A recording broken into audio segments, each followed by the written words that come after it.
Salut!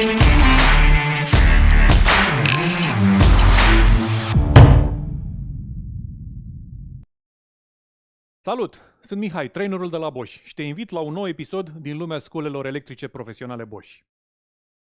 Astăzi îți prezentăm mașina de găuriș înșurubat cu acumulator cu percuție GSB 18V50, echipată cu noul motor fără perii de la Bosch, ale cărui avantaje te invităm să le descoperi în clipul care urmează.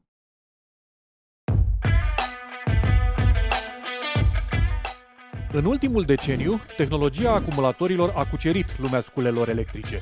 Produsele noastre nu fac excepție. În prezent, oferim scule cu acumulator cu motor fără perii, care pot face față celor mai dificile sarcini. Dar, care sunt beneficiile motoarelor fără perii care echipează gama noastră profesională? Hai să îți arătăm!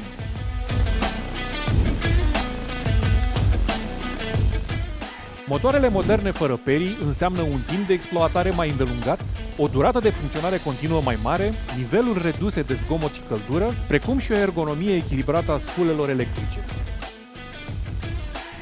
Fiecare utilizator preferă anumite caracteristici mai mult decât altele.